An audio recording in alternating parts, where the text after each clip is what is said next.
Hello folks, Symes here, and with me as usual is my good friend Robin. Hello there, I'm Robin. That was Symes. Yep. I put a video on YouTube a short while ago, just as a video test. I will bring it up now and play it. It's this spacey, tunnely thing.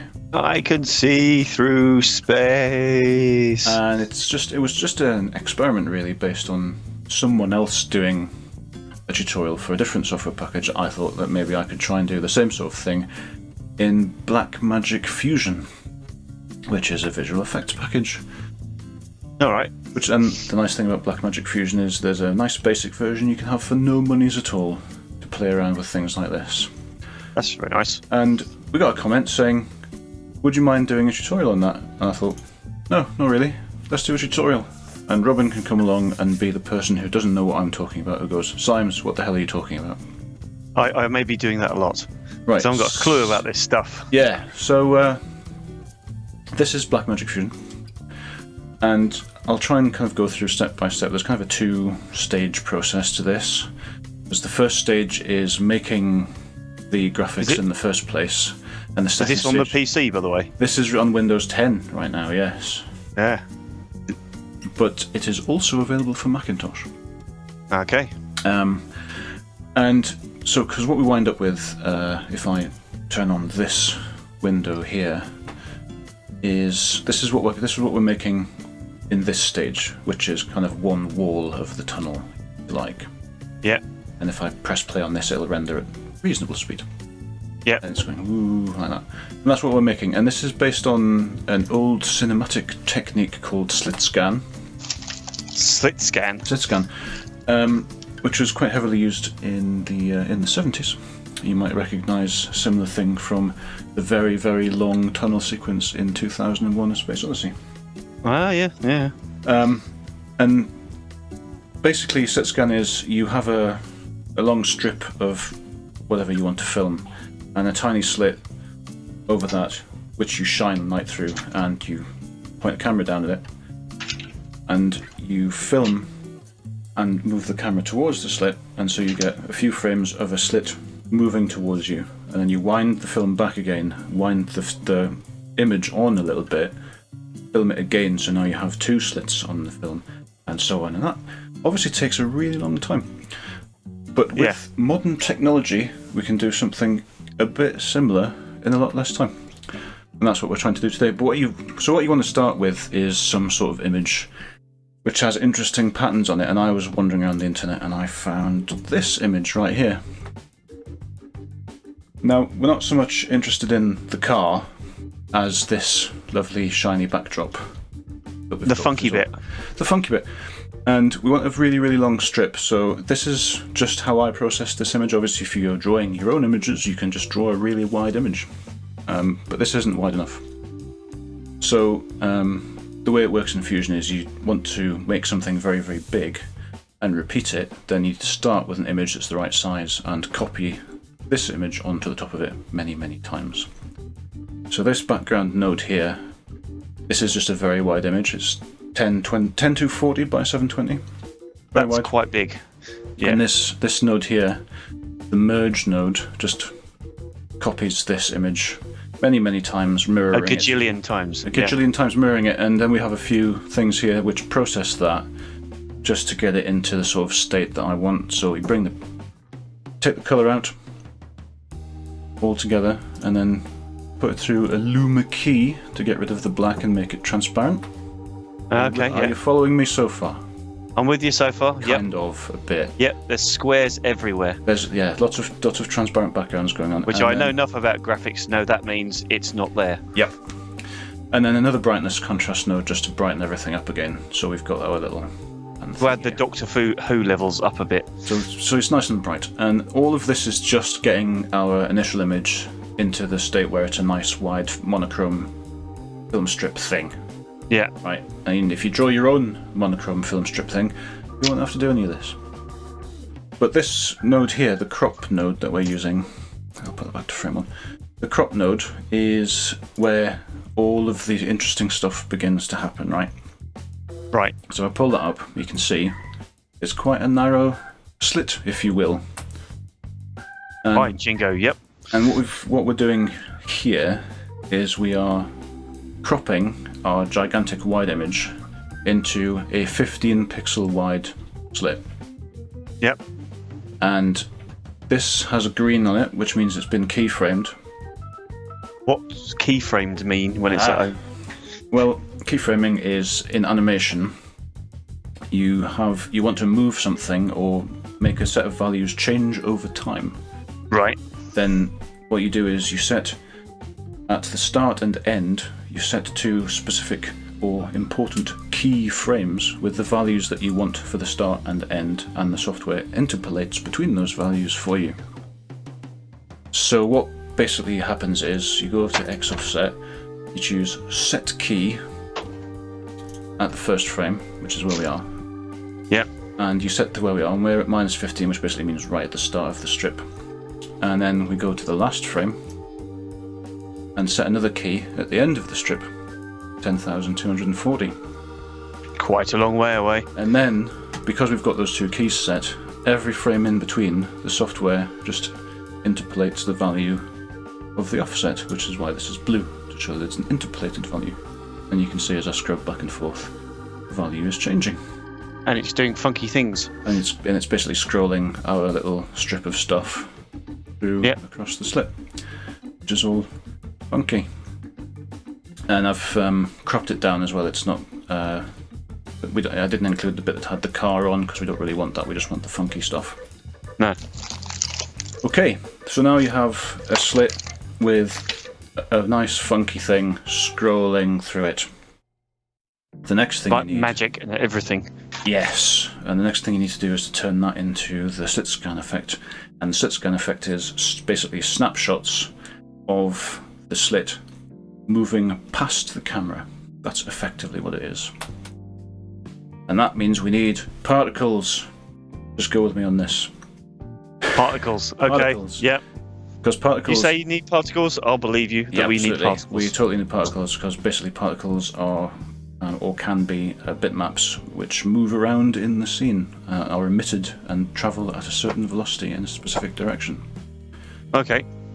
So that means we need a particle emitter node.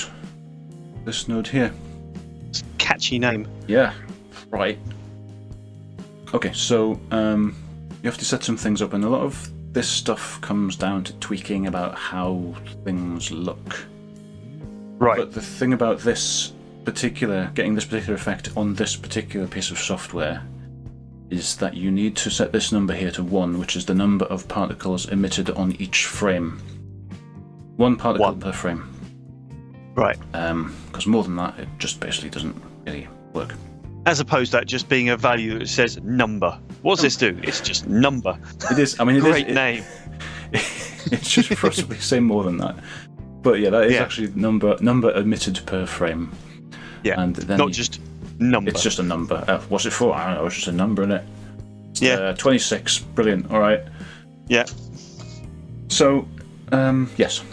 A number variance, that's set to 0 because we don't want any randomization in this particular particle system.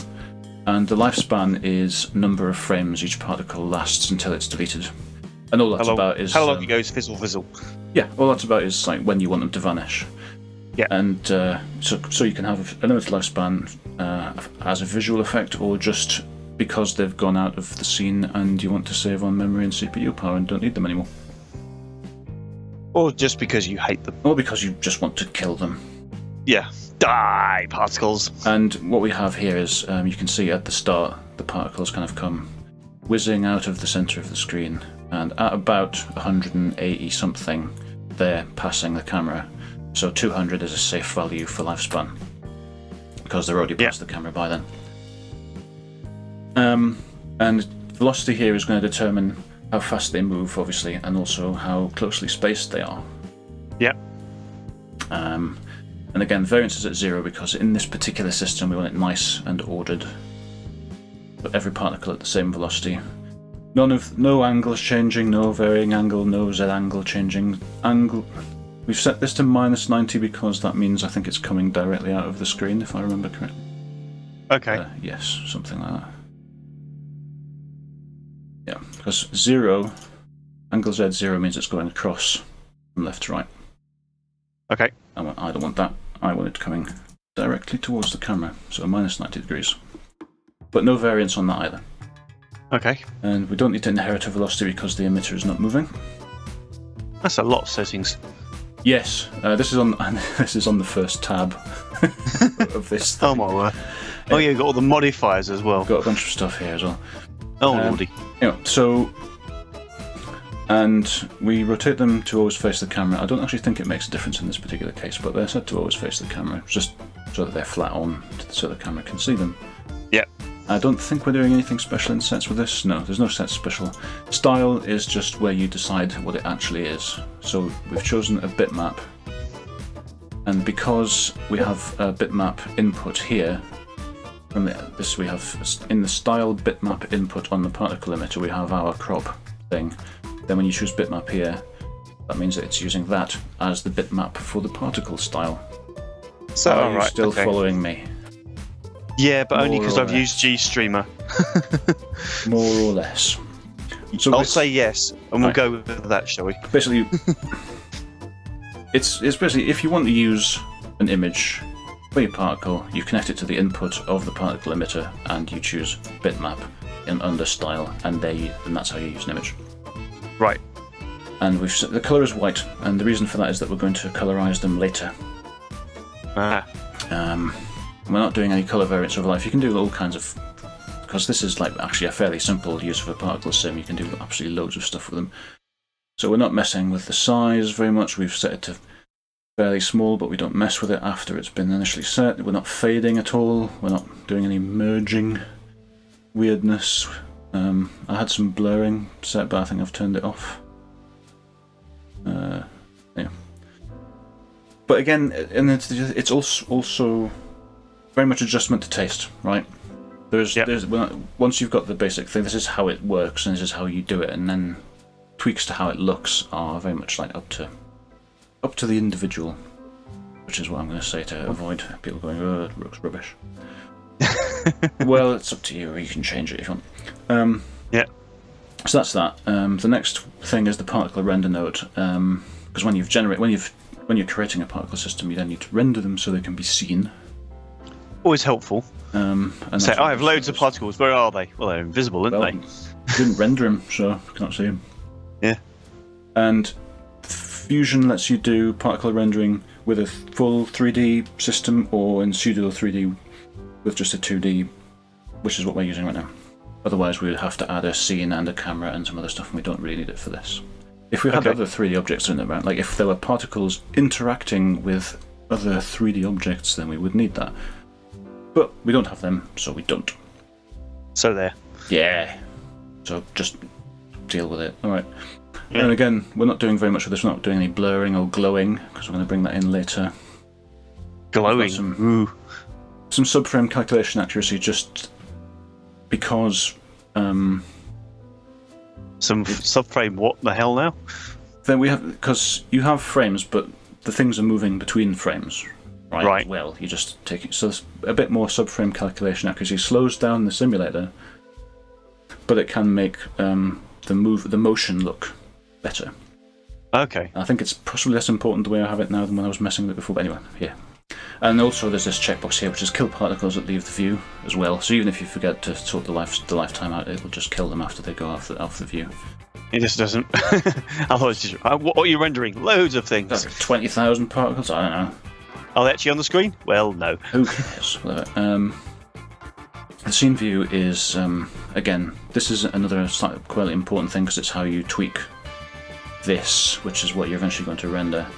So we have just a little bit of X offset going on, which is how you determine exactly how it's going to point. And I have mine set to 0.004, which is a value I came up with by messing about.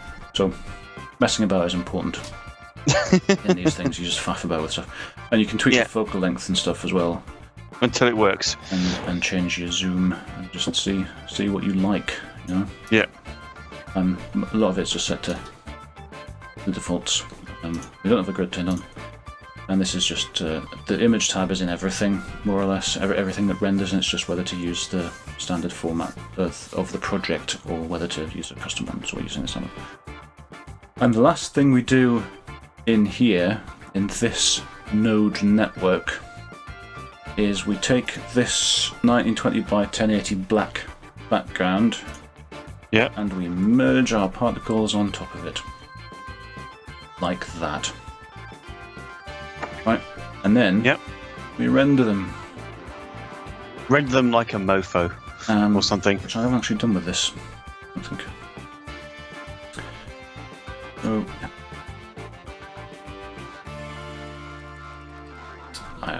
it's going to render them, and you can see, because I've still got the windows open, you can see it doing the render as it stutters through the timeline. And the reason for doing this in two parts is that dealing with pre-rendered stuff is quicker when you're adding effects and everything on top of it. So you render this stuff out, and then it's not having to run the particle sim while you're messing with glows and blurs and everything. Okay. So this is rendering, which it will do fairly swiftly. And then we'll move to the other comp, which has the extra cool stuff in. Yes, more that's a bit more complicated. This bit here at the top you can actually ignore because that's basically just a copy of the other one. Right.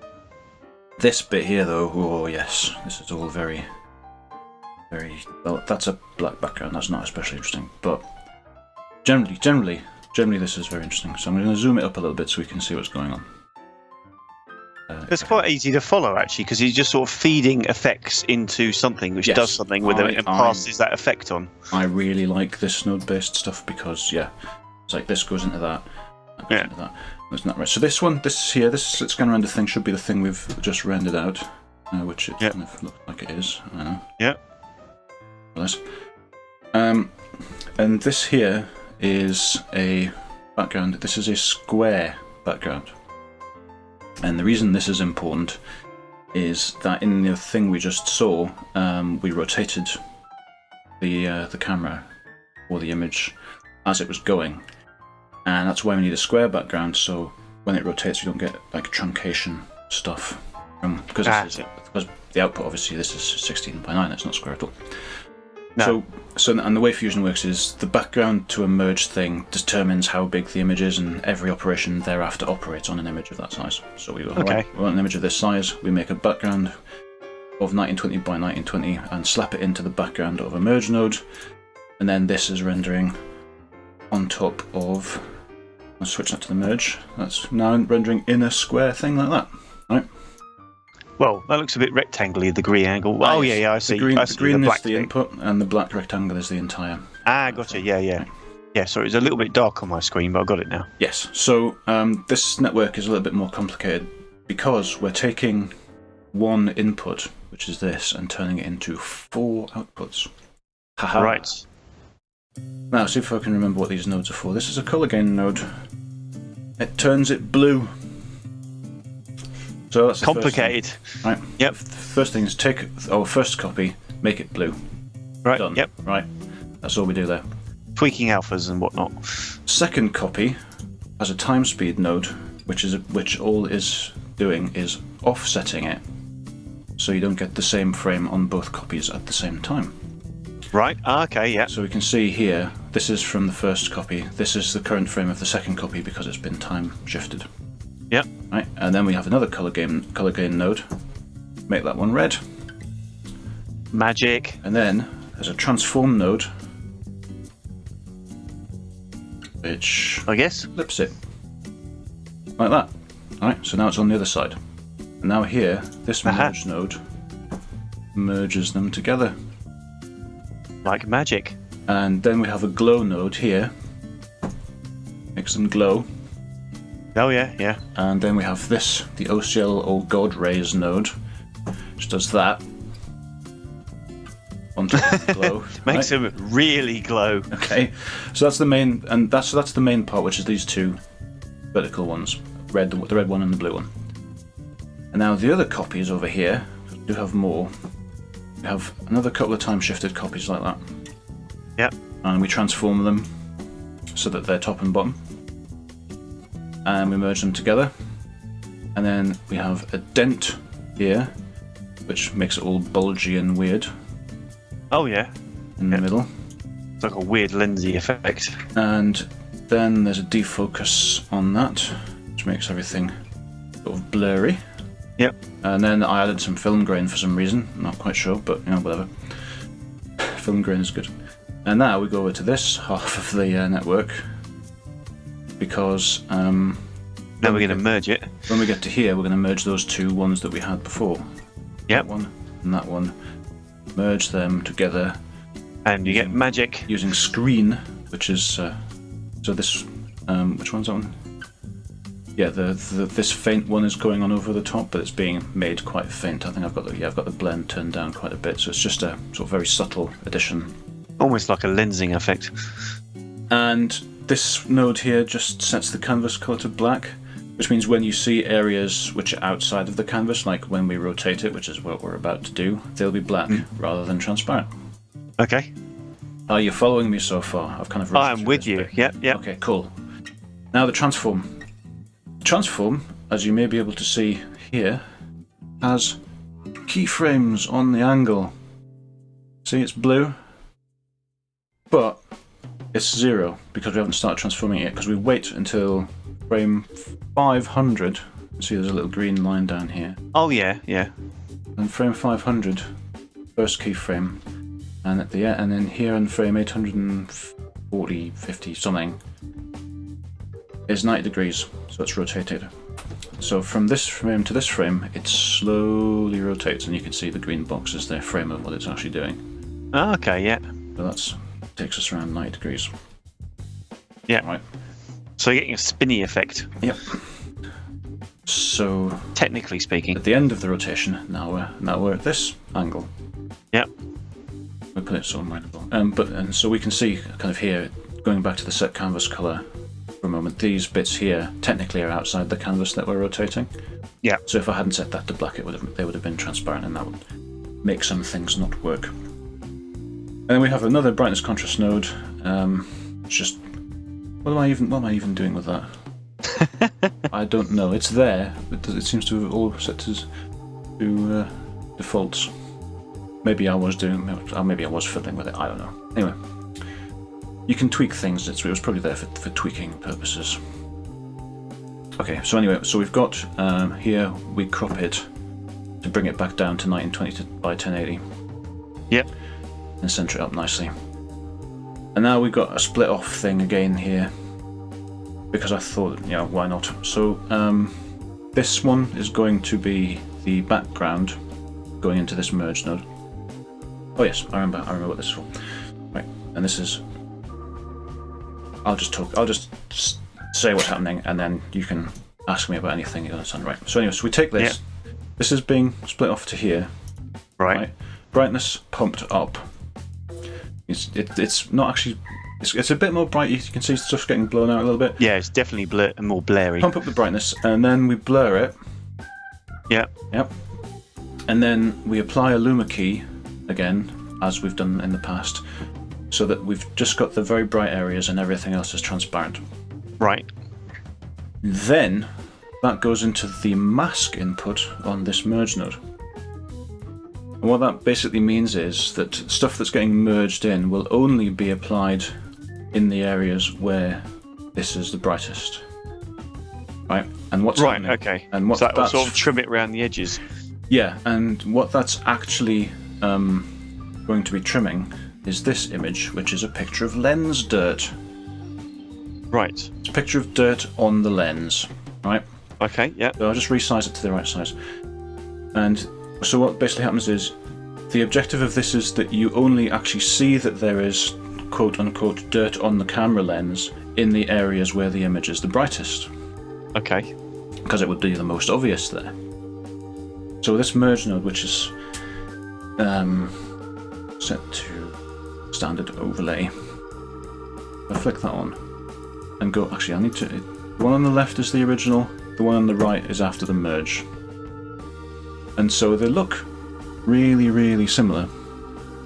but there are some spots that you can kind of see, like here and here. There's a little dot there, and there's some little extra spots, which is just where the lens dirt is, and the lens dirt is just showing up where the image is brightest. And that's a thing that I learned about visual effects, is that one of the things visual effects artists spends a lot of time doing is making their images look imperfect, so they look as if they were filmed through a real camera rather than made in a computer. It's weird, but there you go. Yeah, yeah. So, and that is the whole thing, right? Oh, right. The output from this merge is the whole thing. We add the lens dirt to it. I don't know how quickly it'll play back. We can see.